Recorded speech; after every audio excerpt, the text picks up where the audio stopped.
Bienvenue si vous nous rejoignez sur RFM midi à Dakar, l'heure du grand journal. Anna Rocha. À la une, cette nouvelle journée d'affrontement entre étudiants de l'UCAD et les forces de l'ordre, bilan 4 blessés, le paiement des bourses toujours à l'origine de la révolte des étudiants. Le marathon budgétaire ajourné, l'Assemblée nationale est en deuil avec le décès de Marie-Louise Diouf, membre de la majorité parlementaire. Dembaba, héros, malgré lui, l'international sénégalais a fait parler de lui hier en prenant position à nouveau face à des propos racistes d'un arbitre, un geste unanimement salué à travers le monde. À suivre l'actualité internationale avec Georges Détié-Diop. Au Ghana, report par la commission électorale de la proclamation des résultats des législatives et présidentielles. Aucune nouvelle date n'est communiquée. Au Mali, un membre du M5 RFP charge le Conseil national de transition. Jogel Kokala Maïga parle d'une installation illégale de cet organe. Et puis, aux États-Unis, nouveau revers pour Donald Trump. La Cour suprême a rejeté ses recours pour faire annuler le vote en Pennsylvanie. Rendez-vous dans 15 minutes pour le développement et juste après vous, la page des sports qui sera présentée par Cherti Diagne. Un titre continental en jeu ce soir pour les Lionceaux du basketball. Le Sénégal s'oppose au Mali, champion en titre. Match prévu à 18h, c'est au Caire, capitale de l'Égypte. En football, le match PSG, Bachar Chehir continue de faire débat dans le monde. Tous condamnent le quatrième arbitre roumain. Le match est à rejouer ce soir. À retenir aussi que dans le groupe B, il reste deux tickets plutôt à dispenser. Et ces trois équipes qui sont en course, il s'agit de Borussia Mönchengladbach, du Real Madrid, mais aussi de l'Inter de Milan. Nous y reviendrons pour le développement tout à l'heure. À tout à l'heure, cher le grand journal en fin d'édition. Point de vue sur l'état de la corruption au Sénégal. Aujourd'hui, 9 décembre. C'est la journée internationale de la lutte contre la corruption.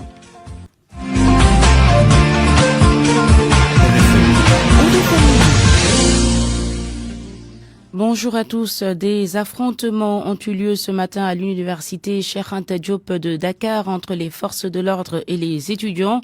Ces derniers réclament le paiement de 2 mois de rappel de bourse. 4 étudiants ont été blessés lors de ces affrontements. Le témoignage de Vieux John, membre du collectif des délégués de la faculté des lettres et sciences humaines.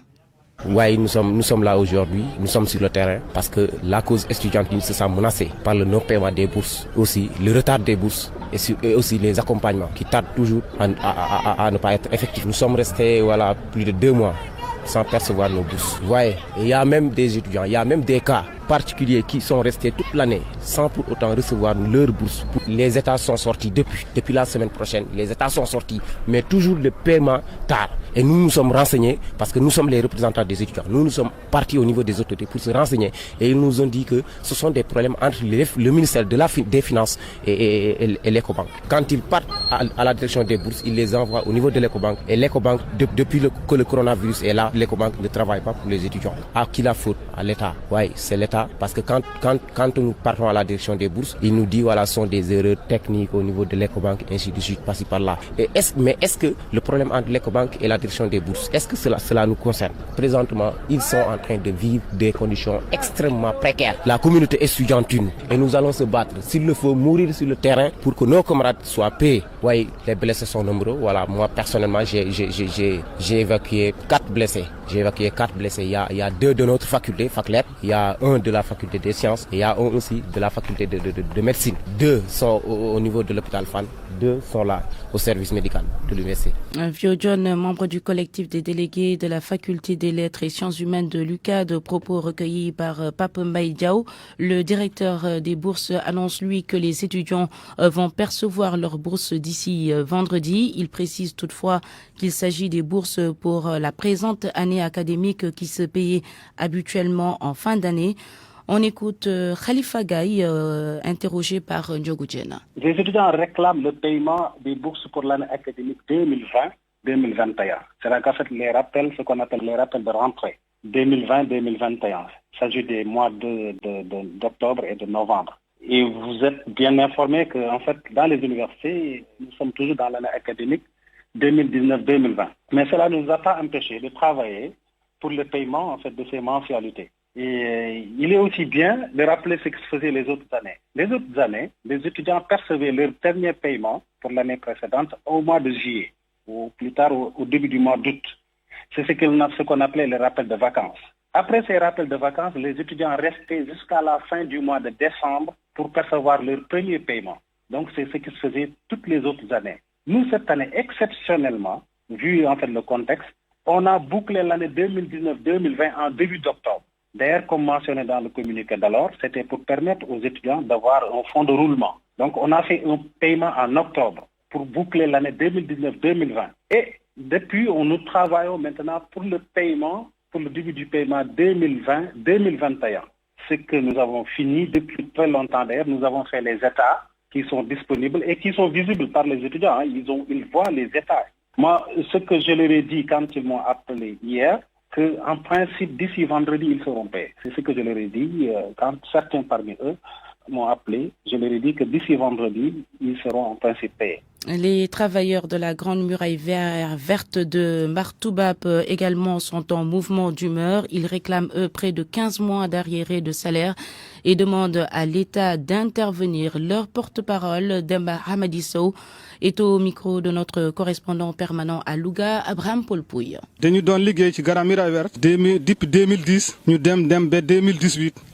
travaillons à la Grande Muraille Verte depuis 2010, le début du projet, mais c'est en 2018 que nous avons commencé à avoir des problèmes. L'agence peut rester des mois sans payer les travailleurs leur salaire. Certains sont restés 12 mois sans salaire, d'autres 6 mois. Moi, l'agence me doit 15 mois. Celui qui nous avait recruté est maintenant affecté et son remplaçant a dégagé ses responsabilités. Que faire maintenant? Nous sommes dans le désarroi. Nous sommes en plus endettés et pourtant, c'est nous qui faisons presque tout le travail du reboisement jusqu'à la surveillance des plantations. Nous demandons au président de la République d'intervenir afin que l'agence nous paye notre argent. Si l'agence de la Grande Muraille Verte ne le fait pas question de travailler. Et d'ailleurs, les dirigeants peuvent rester à Dakar. Pas besoin de venir à Martoubab.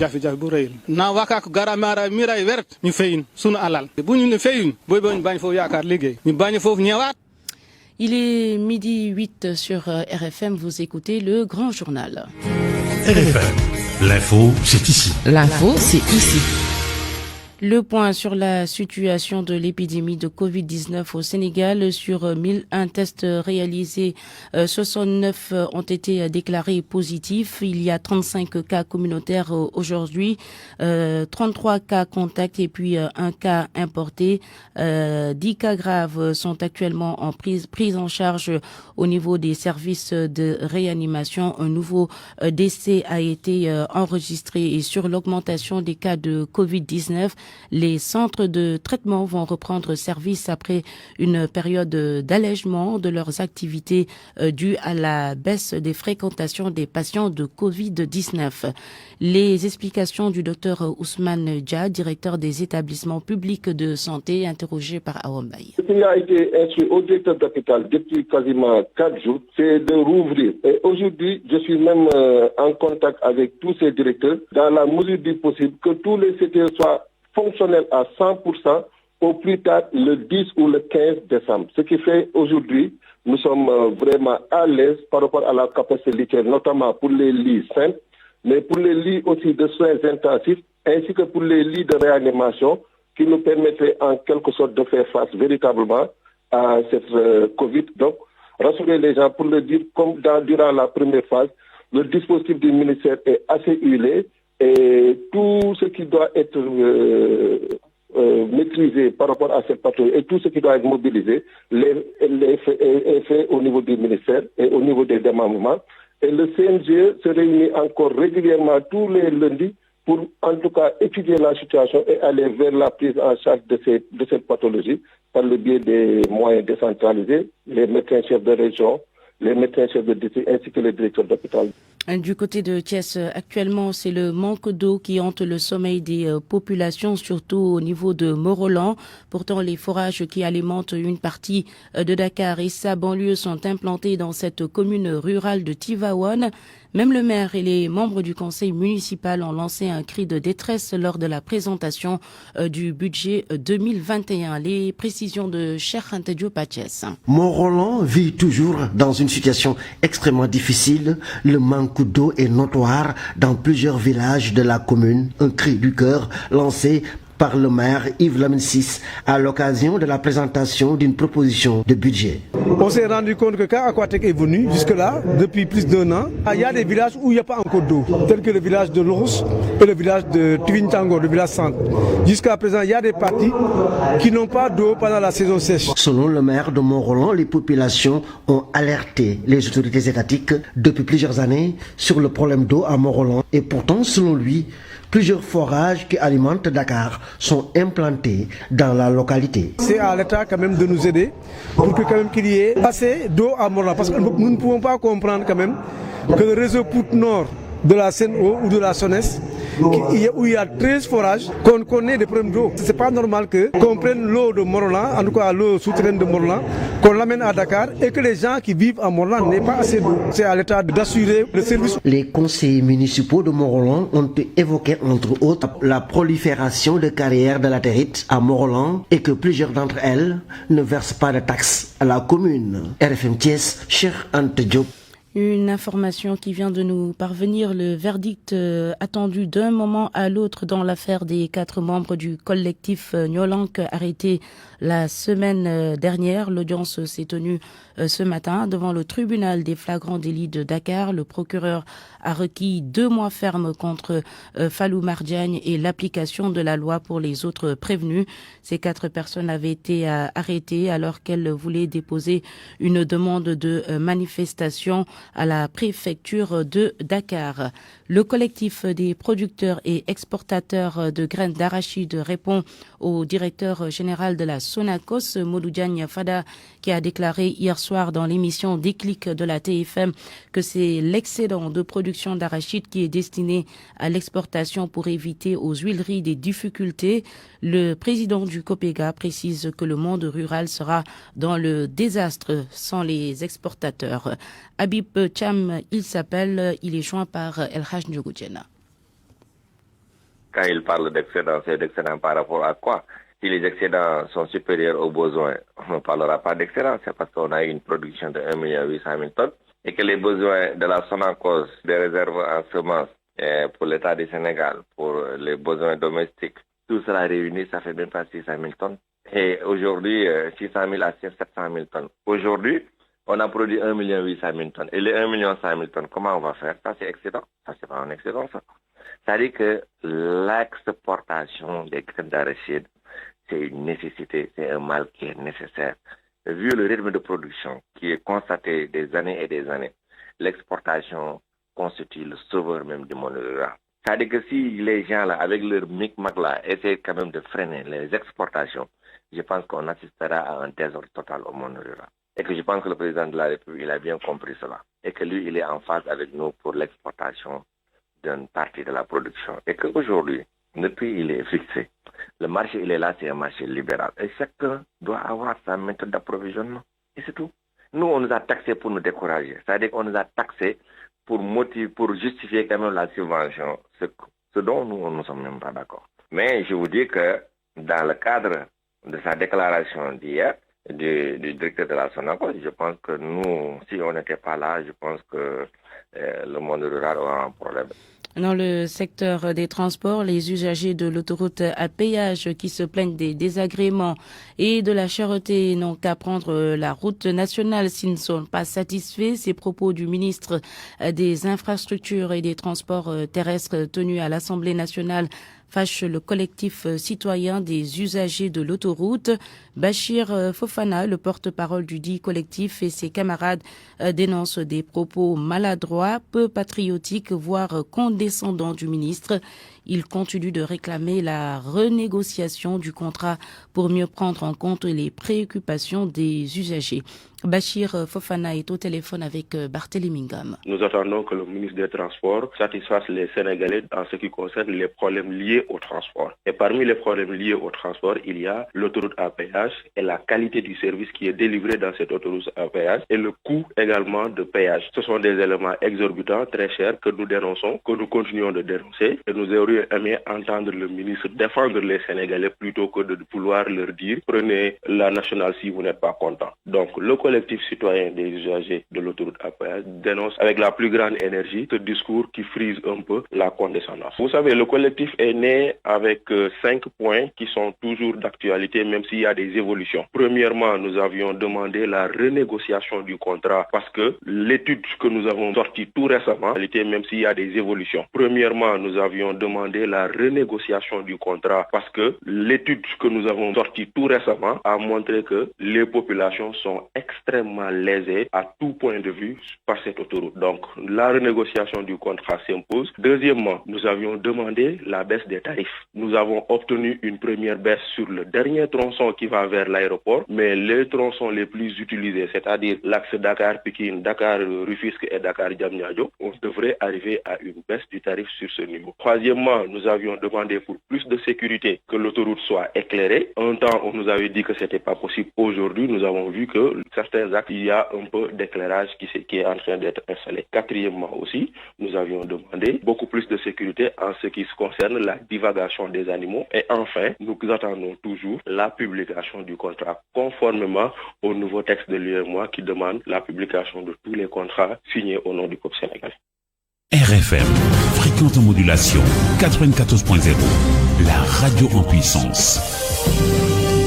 Il est midi 17 sur RFM. Le marathon budgétaire a été ajourné. Cela fait suite au décès du député Marie-Louise Diouf, membre de la majorité basée à Grand-Yoff. Elle est donc décédée des suites d'une courte maladie. Papa Balagué a recueilli quelques témoignages ce matin auprès de ses collègues. C'est la tristesse et la désolation à l'Assemblée nationale ce matin suite au rappel à Dieu de Marie-Louise Diouf. Députée de la majorité, elle a milité à Grand-Yoff, une commune qu'elle a défendue avec honneur, témoigne Aïmirou Nying, président du groupe parlementaire de la majorité. Ce que je retiens vraiment de Marie-Louise, c'est que c'est une dame présente qui connaît bien les réalités de son terroir et qui portait bien les préoccupations de son terroir et qui a toujours été présente et engagée dans le combat que les parlementaires font. Ce que je dois dire simplement, c'est prier et véritablement présenter mes condoléances au président de la République, évidemment, mais à l'ensemble des députés du Sénégal. Une lourde perte, dira Serigne Cheikh Mbacké, président du groupe parlementaire Liberté et Démocratie. Selon lui, la députée Marie-Louise Diouf a marqué de son vivant les esprits à l'hémicycle. Évidemment, c'est une grande perte pour l'Assemblée nationale. Marie-Louise est toujours distinguée par ses qualités humaines. Elle a toujours travaillé dans le silence. On la respectait vraiment. Une sœur, une grande dame très joviale, Siranya, sous le choc, n'en revient toujours pas. Nous venons de perdre une grande femme, une grande députée, si je peux ainsi m'exprimer, quelqu'un qui a su faire son travail sans bruit, sans détail. Donc elle s'est engagée depuis les débuts avec l'Alliance pour la République pour accompagner son Excellence le Président Macky Sall. Au niveau de Grand-Yoff, elle faisait sa politique, c'était sa base électorale. Donc que son âme repose en paix. Donc les mots me manquent franchement parce que je suis sous le choc et c'est une grosse perte pour l'Assemblée nationale et pour le groupe Benno Bokk Yakaar. Une militante de la première heure de Benno Bokk Yakaar, Marie-Louise Diouf, quitte ainsi l'Assemblée nationale, laissant Grand-Yoff orphelin. Les séances plénières devraient reprendre cet après-midi. Ce matin, le budget du ministère de l'Urbanisme, du Logement et de l'Hygiène publique a été voté sans débat. Le budget a été arrêté à 85 milliards 187 millions 398 540 francs CFA. Cette triste nouvelle également pour le monde universitaire.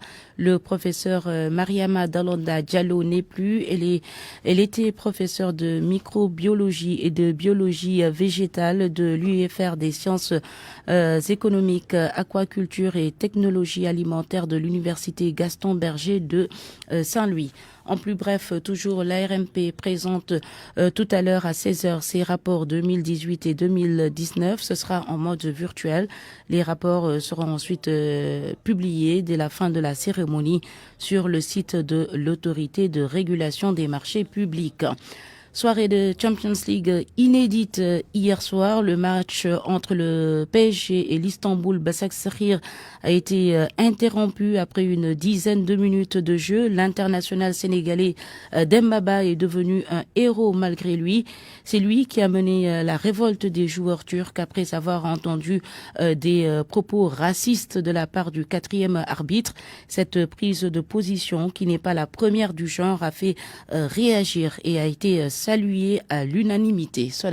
Encore Demba Ba au devant de la scène, pas pour faire trembler le filet adverse, mais pour mener une fronde contre le racisme. Lors du match entre le Paris Saint-Germain et le Başakşehir Istanbul, l'international sénégalais est monté au créneau pour dénoncer des propos racistes tenus par le quatrième arbitre du match. Résultat, le joueur sénégalais, ses partenaires ainsi que l'équipe du Paris Saint-Germain ont tous quitté le terrain en signe de protestation. En tout cas, le joueur sénégalais est considéré comme un héros du combat antiraciste. Et certains disent que c'est un habitué du tacle antiraciste. L'on se rappelle de l'épisode de George Floyd, un Afro-Américain de 46 ans tué par un policier. Là aussi, l'international sénégalais Demba Ba avait aussi le ton pour répondre à un chroniqueur du nom d'Éric Zemmour qui essayait de défendre que les vraies victimes de la violence étaient les Blancs, qui seraient à 80% tués par les Noirs. La réponse de Demba Ba sur son compte Twitter, je cite, « Et ce menteur de Zemmour, bien sûr, ne reviendra pas sur ses paroles. Il a osé dire que George Floyd n'a pas été tué par la police selon une autopsie faussée, alors que la deuxième montre clairement le contraire. Encore une fois, silence radio pour rectifier ses paroles. Ignorant. » Fin de citation. La foi musulmane a toujours compté pour Demba Ba. En 2013, il refuse, en tant que musulman, de revêtir le futur maillot de Newcastle en raison du nom du nouveau sponsor Wonga, société de crédit. En 2014, alors à Chelsea, il met en vente son maillot aux enchères pour le financement du collectif contre l'islamophobie en France. Il déclare à la suite des attentats contre Charlie Hebdo, je cite, « J'aurais porté un maillot noir en hommage aux victimes et aux familles, mais porter l'inscription « Je suis Charlie Hebdo », je ne l'aurais pas fait. » Fin de citation. Le match Paris Saint-Germain Başakşehir est reprogrammé pour ce soir au Parc des Princes. On en reparle bien sûr dans la page des sports de Cherti Diagne tout à l'heure. RFM. L'actualité internationale. Avec Georges Diop. Bonjour Georges. Bonjour Anna Rocha. Au Ghana, d'abord, dans l'attente toujours des résultats des élections législatives et présidentielles. Leur publication était pourtant prévue hier, mais l'annonce a été reportée par la commission électorale. Aucune nouvelle date n'a été communiquée pour la proclamation. Le comptage des voix est toujours en cours et 2 candidats à la présidentielle se disputent la victoire. Le président sortant Nana Akufo-Addo a déclaré hier être sûr de l'emporter. Son rival John Dramani Mahama l'a mis en garde contre toute tentative de voler l'élection. Au Mali, l'installation du Conseil national de transition ne fait pas l'unanimité. Choguel Kokala Maïga, membre du comité directeur et porte-parole du M5 RFP, parle d'illégalité et dénonce une militarisation de la transition. Choguel Kokala Maïga, interrogé par nos confrères de RFI. Ce conseil a été installé dans l'illégalité totale, en violant la charte de la transition, en violant les décrets qui instituent composition et clé de répartition du Conseil national de transition, qui était d'ailleurs contesté en son temps par le M5, mais on passe sur ça. Même ces textes ont été violés parce que c'est dit clairement que ce sont les entités qui désignent leurs représentants. Il n'est pas prévu de représentation individuelle. Or, ce qui s'est passé, c'est que les entités n'ont pas envoyé de nom. Les militaires ont appelé les personnes une à une. On ne sait pas ce qui s'est passé entre eux. Est-ce qu'ils les ont convaincus? Est-ce qu'ils les ont menacés? Dans ces conditions, on ne peut pas parler de large victoire. Mais lorsque vous choisissez vous-même des gens sur des bases illégitimes, illégales, pour les mettre dans une salle, mais qu'est-ce qu'ils vont faire? Que de voter pour vous. Mais je précise seulement que le M5 n'a pas désigné de personnes et les personnes qui ont été désignées, soi-disant au nom du M5, n'ont pas envoyé de dossier. Leur nom s'est retrouvé sur cette liste-là, dans leur accord. Ce que les populations ne comprennent pas surtout, c'est la façon des militaires d'accaparer tous les leviers du pouvoir. Ce que la population ne comprend pas, c'est le fait que des gens qui ont manifesté publiquement contre le changement se trouvent aujourd'hui presque majoritairement dans le CNT. Donc le peuple a tout compris. Les décisions individuelles ne peuvent pas engager une collectivité. Les documents dits légaux qui fondent cette transition, c'est la charte et les différents décrets qu'ils ont pris. le tout a été violé allègrement.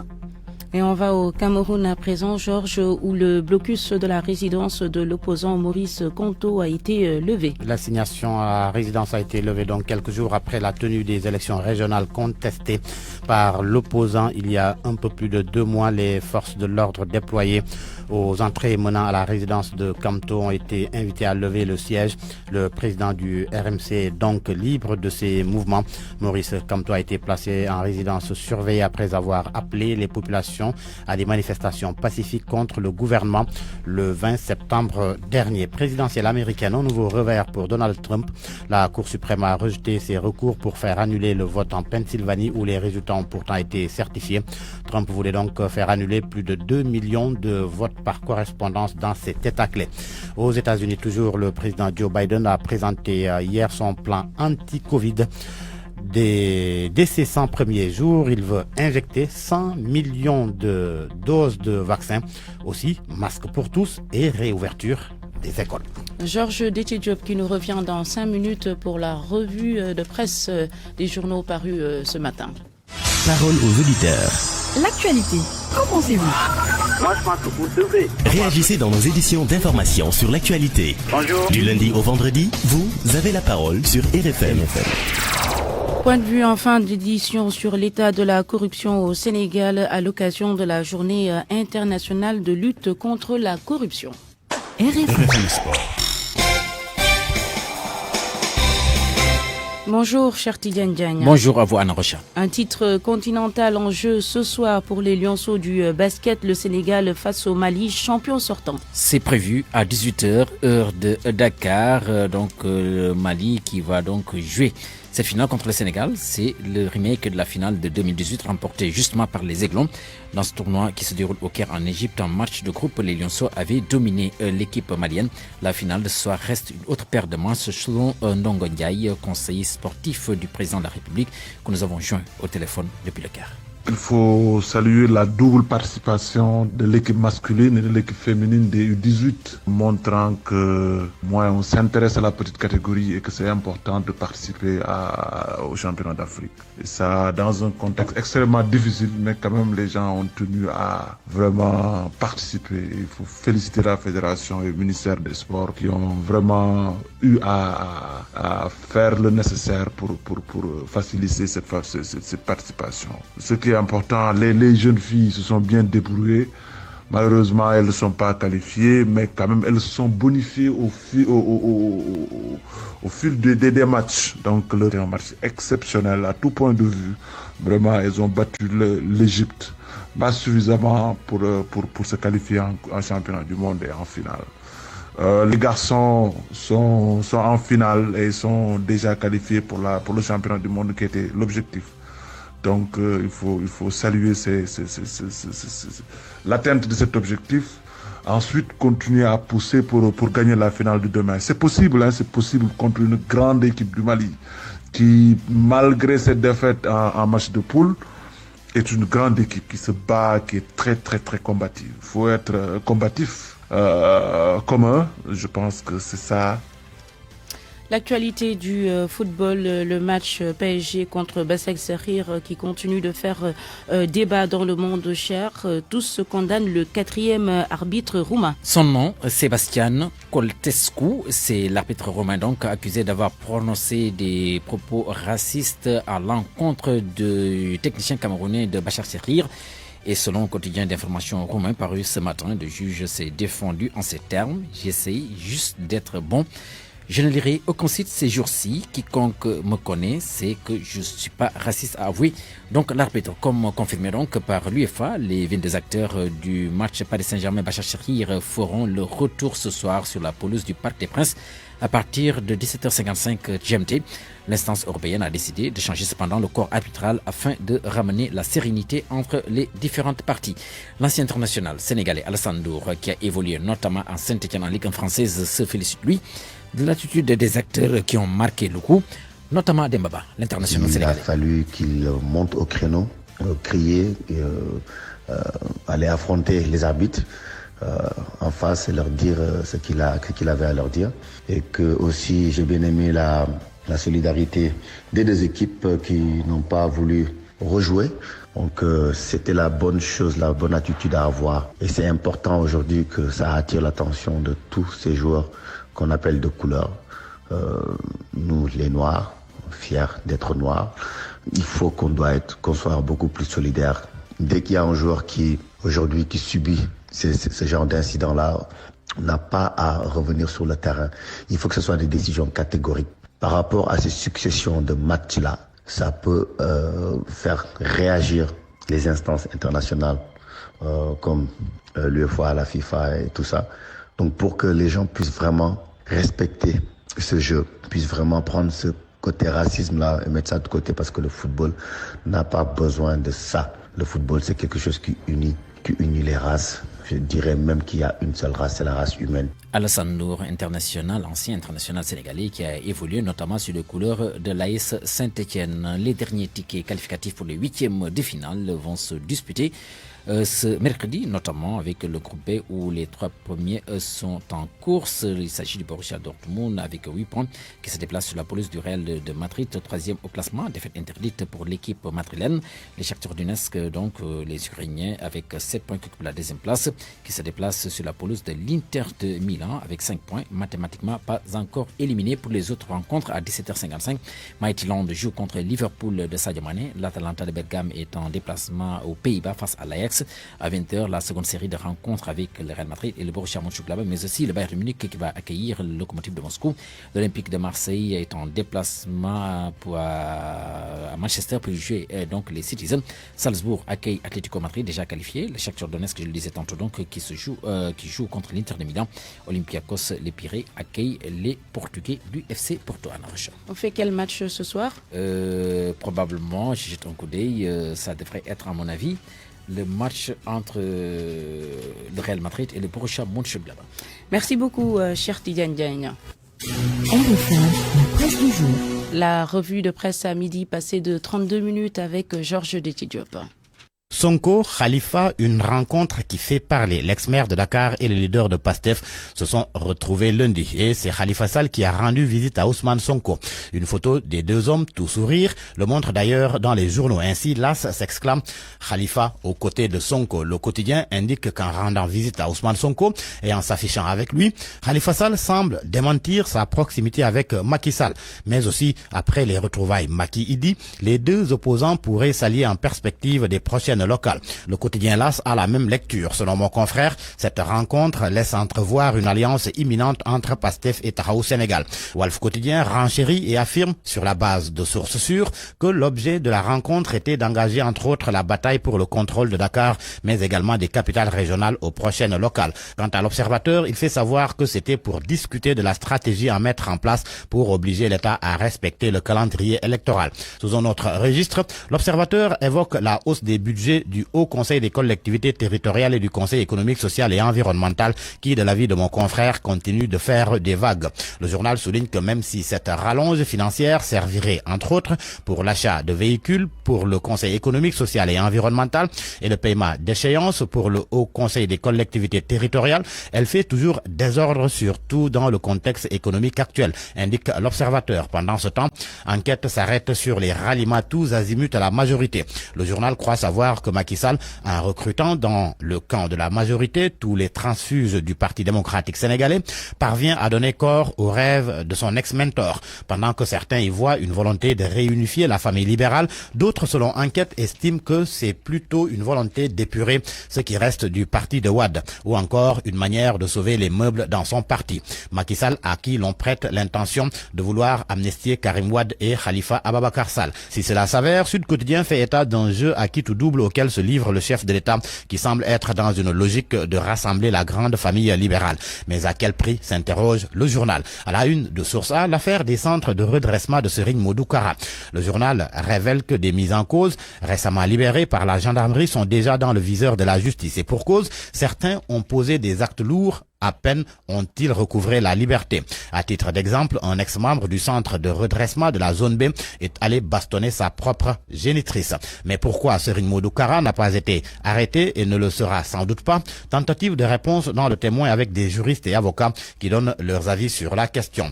Un nouvel ouvrage dans les rayons. Sénélec, une société électrocutée. Son auteur, Birahim Seck du Forum Civil. Les Échos nous apprend que la publication du livre est prévue ce mercredi 9 décembre.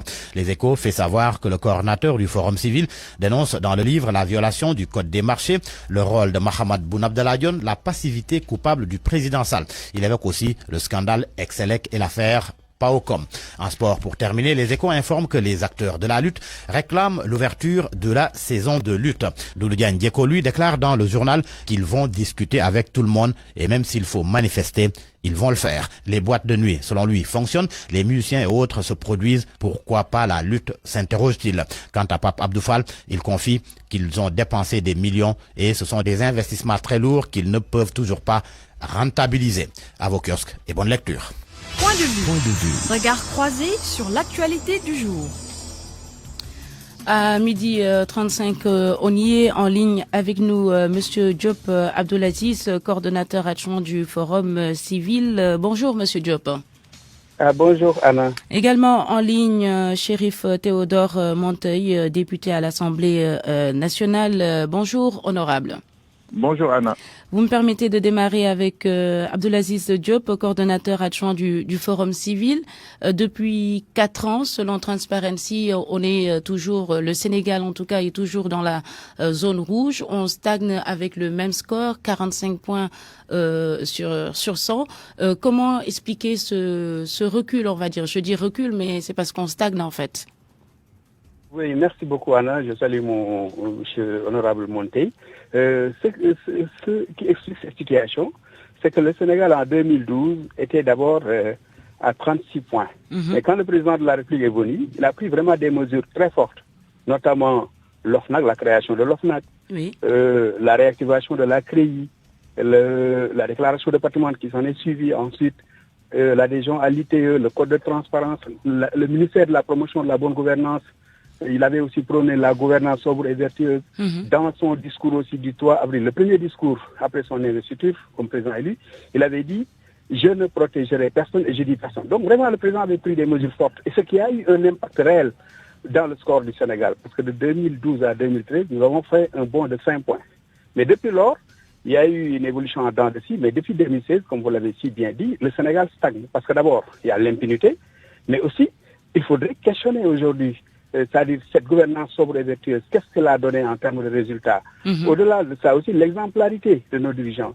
Ensuite, les rapports des différentes structures de contrôle qui n'ont pas été suivis d'effet, notamment l'IGE, la Cour des comptes, l'OFNAC, la CENTIF. C'est des corps de contrôle sous contrôle, bien sûr, de l'exécutif, mais ça n'a pas eu d'effet. Et ensuite, la promotion des mauvais modèles. On a vu certains qui ont été épinglés par plusieurs dossiers et qui ont été promis.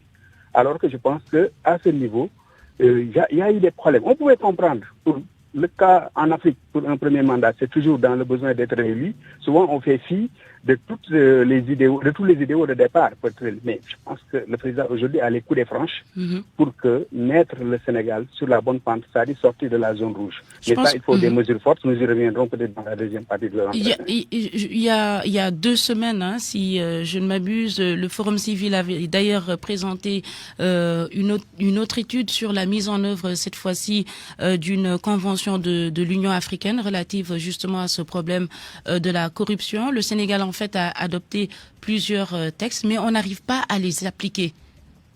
Oui, en fait, vous savez, le Sénégal apparemment avait ratifié la Convention des Nations Unies, la Convention de l'Union africaine, le Code de transparence, mais il ne s'agit pas de transposer ces textes, c'est-à-dire avec des déclarations d'intention.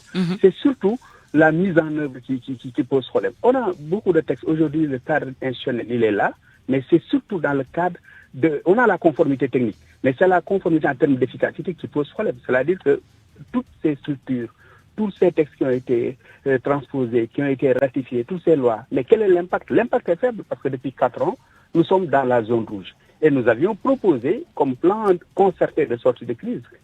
Depuis 2016, le Forum Civil avait alerté pour sortir qu'en 2021, qu'on puisse sortir de ce plan. Mais qu'on revienne en 2021 pour nous parler de stratégie, l'OFNAC, je n'ai rien contre l'OFNAC, c'est des citoyens très compétents comme l'IGE, mais c'est des corps de contrôle sous contrôle. Et aujourd'hui, vraiment l'efficacité, vraiment en termes d'impact, l'impact est faible. C'est pourquoi nous sommes toujours dans la zone rouge. On va donner la parole à l'honorable député Chérif Monteuil.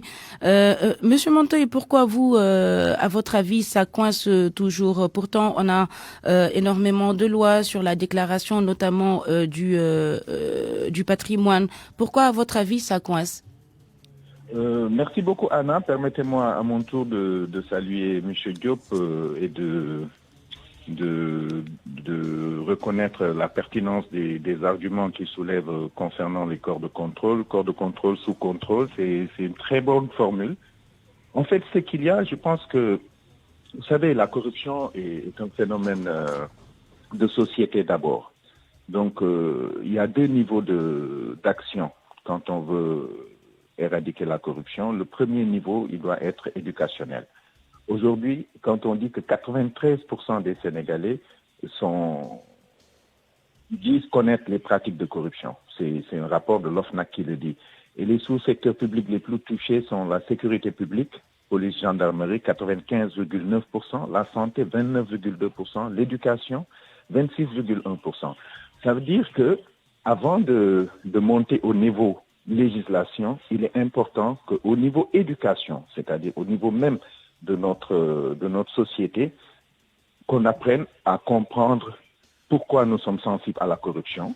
Si on comprend cela, on essaiera de l'éradiquer. Est-ce que ça ne doit pas commencer par nos dirigeants? Justement, on évoque tout le temps également la question des marchés publics, des marchés gré à gré. Est-ce que cette démarche-là ne doit pas émaner d'abord de nos dirigeants? Mais absolument. C'est là où je voulais en venir. Si on agit au niveau éducationnel et que les gens comprennent que la corruption, même passive, dans le cercle restreint de la famille est quelque chose de dangereux pour la bonne marche du pays, on pourra monter d'un cran et aller au niveau légifération. Vous savez, des pays comme l'Émirat de Dubaï où les choses fonctionnent correctement, c'est parce qu'ils ont pu éradiquer complètement la corruption, mais par une violence extrême au niveau du contrôle et de la sanction.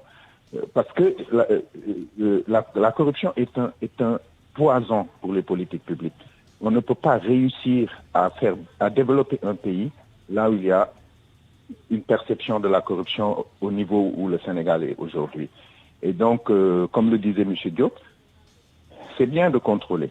Mais si on contrôle et qu'on ne sanctionne pas, ça ne servira à rien. Aujourd'hui, on parle du Sénégal numérique, on parle de déconnexion entre le personnel du service public et l'usager. Oui. Justement pour éviter qu'il y ait cette approche, je vous donne 1000 francs pour accélérer la procédure.